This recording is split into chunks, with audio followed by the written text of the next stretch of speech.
Hey, you're looking good this morning. This is Frank in the Brazil Times newsroom, and yes, it is looking a lot like Christmas. 0 degrees this morning. That, according to the Weather Channel, that was the temperature in Brazil at 6 o'clock this morning. 0. It's not even Christmas yet. Get ready for January. Well, in the news today, Forest Park Elementary is having a special program for first responders this morning. We plan to be there at 10 o'clock. Remember, the schools are on a 1 hour or 2 hour delay today, actually. And they're going to be serving donuts to first responders in the gym this morning. Say thank you for all that the first responders do. Let's see, we have Jane Williams here and my friend Phil Good from up north. Hey, Phil, good to see you. Fellow Rotarian and a good guy all the way around. In the local news today, you can pick up your edition of the Brazil Times or look at it online. And in the paper today, the Red Cross and the city are combining efforts to put smoke detectors in homes. You already know that. But Saturday morning, the Red Cross representatives and Mayor Brian Windham were at the YMCA of Clay County in Brazil, and they were registering people who need to have smoke detectors in their homes. Now, I asked the mayor if the recent tragic fire in Brazil prompted this, and he said no, it was just coincidental. He said this is a national Red Cross program. However, it is terribly important that there are adequate smoke detectors in all 2,500 homes in the city of Brazil. So that's what they're trying to do with that. He made the point, he said, we can't really go back and do anything about that tragic fire, but it is important to be proactive. So you can read more about that in today's edition of the Brazil Times, how you can have up to 3 smoke detectors installed in your home. Also, let's see, we have a story about Benny Dirkholz. Benny Dirkholz continues to be a guiding light for the faculty and students of Forest Park Elementary School. Today there sets a bench outside the office at Forest Park with his name on it. It says, "In loving memory of Benny Dirkholz." The student council did a fundraiser. They had penny wars, and they did other things to raise money. They raised $700, and that's just about what the bench cost. And so Jordan Truax, who is the sponsor of the student council, told us all about that. We have a picture of the student council members with some of the faculty members on the front page of the Brazil Times today. On Saturday night, and I love this opening line, this lead that Ivy Jacobs gave her story.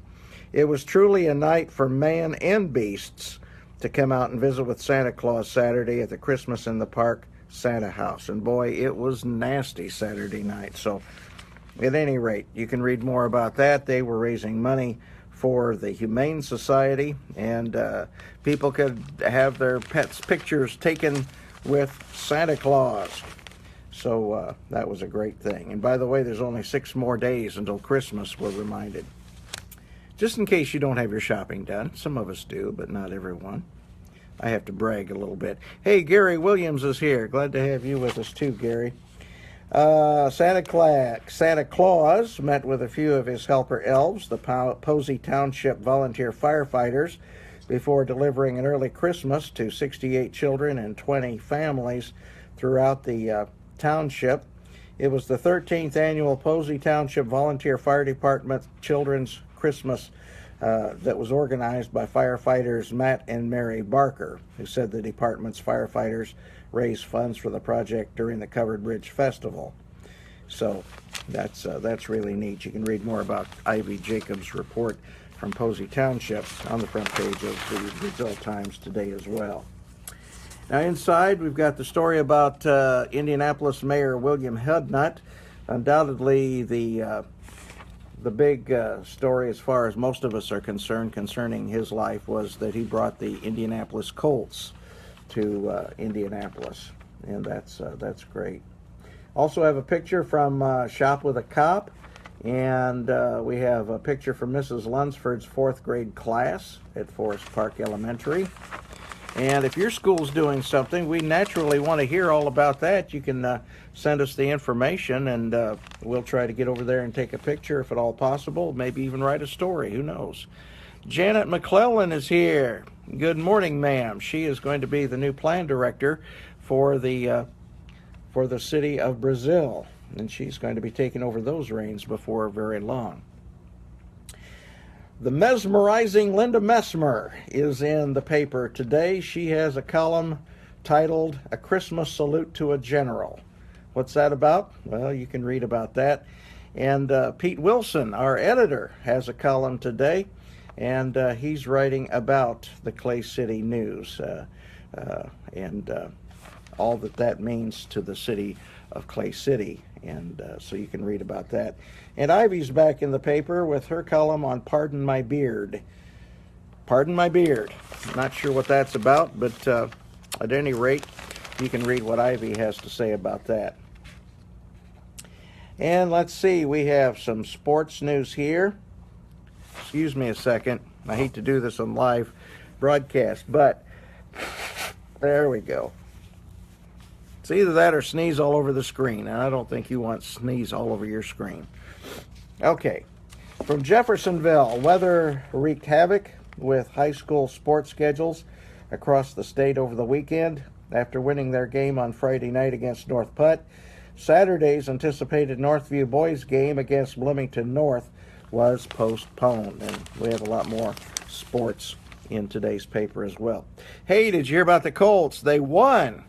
Now that ought to be front page news this season if the Colts win a game. Anyway, they beat the Vikings 34-6. Now, it's highly unlikely, you understand, but it's possible, just possible, that the Colts could get into the playoffs. One team has to lose, and the Colts have to win the rest of their games for that to happen. But it is possible. It's probably more likely that Donald Trump won't win the Electoral College vote, and that's a virtual certainty, but it is possible that the Colts could go ahead and make the playoffs after this dismal season. Let's see here. Dean Kress is here, and Jane Williams says, playoffs? Question. Very good point. Very good point. Chad Shopmeyer, who's going to be our president in Rotary, not next year, but the year after that, has joined us. Glad to see Chad this morning. And that's going to about wrap it up for us. I hope you stay warm today. Please be careful when you're out and about. It's going to be real easy to get frostbite today. And if you're not in real good physical shape and you're trying to do too much outside, you have to watch out for the old ticker, because you could suffer some damage to your heart or possibly a stroke, I guess, in this cold weather. Good news is it's going to warm up. And then next weekend we have the possibility of another storm coming in just in time for Santa's sleigh to slide in for Christmas. Hey, I'm Frank Phillips in the Brazil Times newsroom. I sure appreciate you watching. And I always look forward to seeing you wherever we may be. Have a great one.